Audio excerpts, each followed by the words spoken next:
listen, I have to say congratulations to you. They got me some video of the show yesterday of the series, and I've seen 2, but I had to go to my bed, and I was like, I don't want to go to my bed to watch this.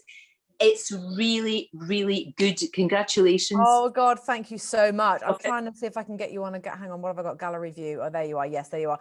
Thank you so much. I'm very excited about it. So do you know what I love about it though? Your complete total lack of vanity. She looks exhausted, as she would be, you know, and the roots are needing done, and she's doing her best, and she's weary and careworn and quite a remarkable woman.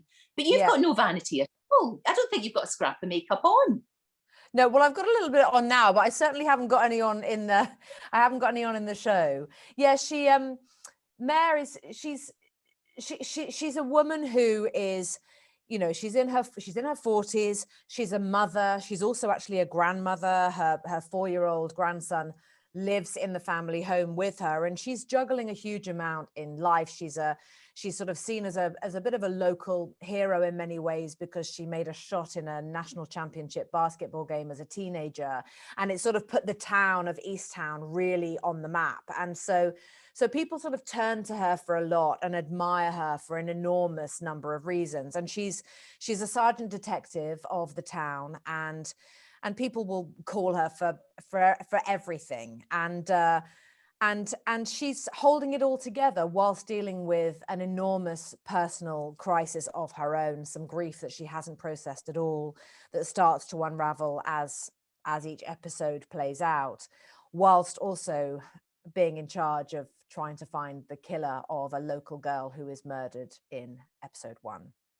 So this is a woman a lot on her plate. She's got a lot going on, and I just found it totally authentic. Everything looked, you know, the care and the attention to make this world look like it's something that we all, I think, we recognize. And you're also, as well as that, the accent, that's a really, really hard accent. I think that's one of the hardest American accents, and I've been reading lots and lots about it.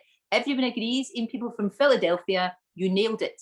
Oh God, honestly, that's the thing. I'm so excited about this show, and I'm so excited for people to see it, because I do love it, and I loved playing this character. You know, she's lovable, but she's loathsome. She's strong, but she's vulnerable. She's sort of disgusting sometimes. She never drinks water. She only drinks beer and coffee, and mostly beer, I have to be honest and say. But it's very much, it's not a small town murder story. It's really about community. It's about family, and how you actually can't choose your family sometimes, but you have to deal with them anyway.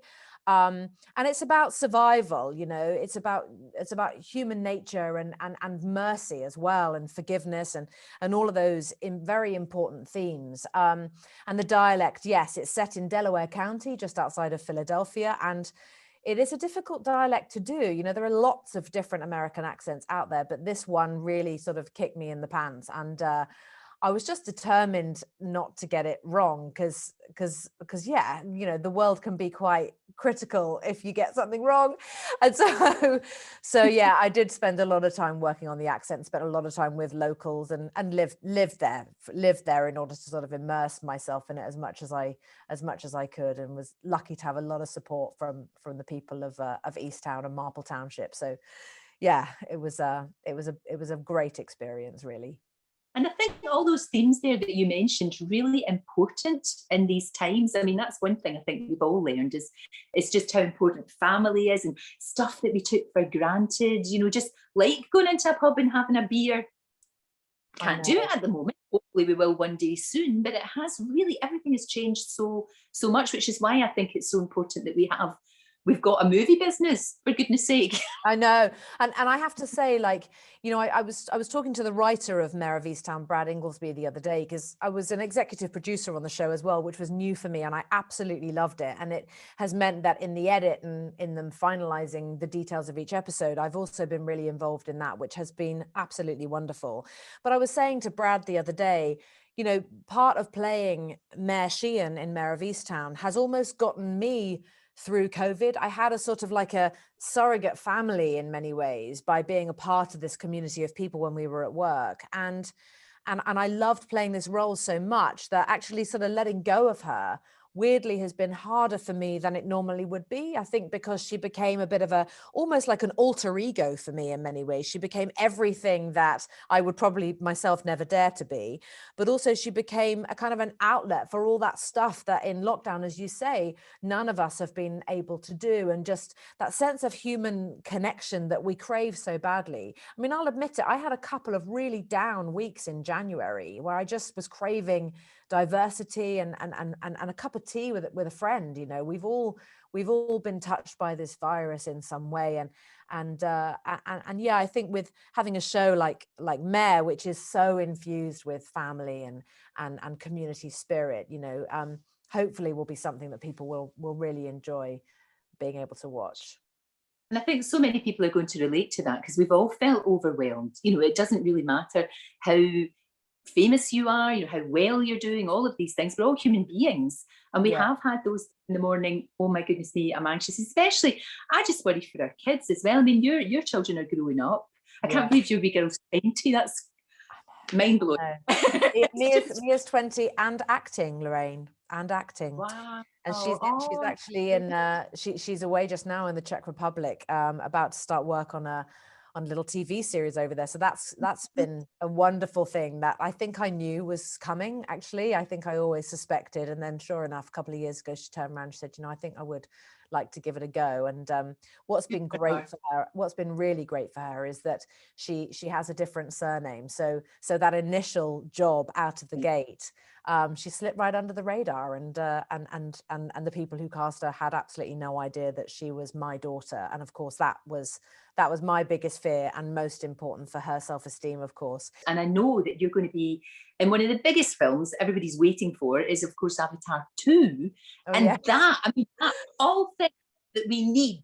Don't you think that's exactly the kind of film? I mean, I know reunited with James Cameron, there's water, there's all kinds of things. Yeah. Just back in time, but everybody is so excited about this movie too. Yeah, I think Avatar, you know, I mean, what's so wonderful about Avatar is, of course, the bigger, much more global themes to do with, you know, deforestation and, you know, and what we are doing to our planet. And that really resonated with me just after seeing the first one. But yeah, being back with Jim Cameron again was an amazing experience. You know, the world of Pandora that they've created and everyone that's a part of it, you know, walking into that space and sort of joining forces with that creative team. It's a little bit like drinking the Kool-Aid. You know, you find yourself sort of, you know, saying, well, I don't know if, you know, I'm not sure if the Na'vi spirit would really, you know, allow them to kind of judge a person in that way. Like, wow, it's sort of happening to me. But I play a reef person, so I spent most of my time in the water, and it has been widely talked about, I believe, that I learned how to breath hold and held my breath for 7 minutes, which is completely true.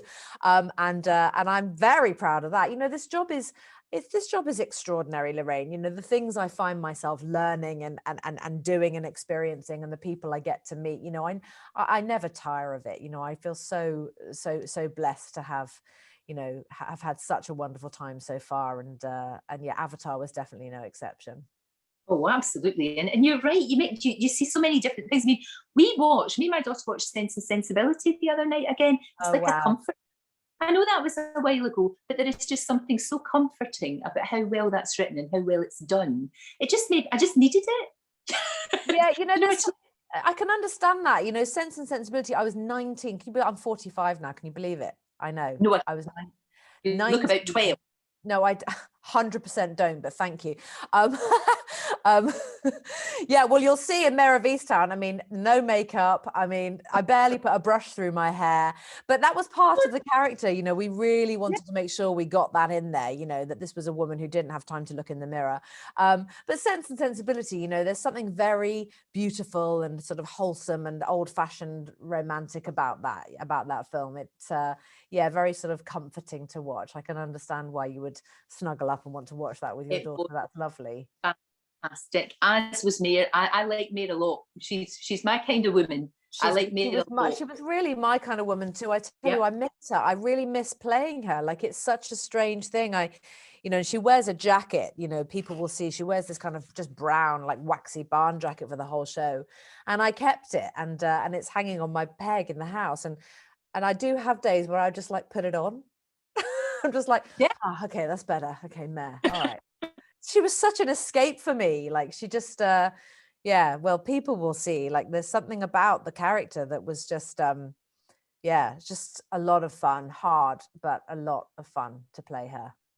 Well, I loved watching it. Thank you so much for talking to me. I really appreciate it. I really do. And just keep doing what you're doing, and all the very best to your wee girl. And I know exactly doing it on our own terms and in our own way. And that's amazing. Thank you so much. Thanks, Lorraine. So lovely to see you. Don't forget, you can watch full episodes of Lorraine on the ITV Hub, and all the best clips, compilations and playlists right here on our channel. Just subscribe now and you'll never miss an upload. Click here to watch another video similar to this one, or click here to head to our channel's homepage to explore all of our exciting videos.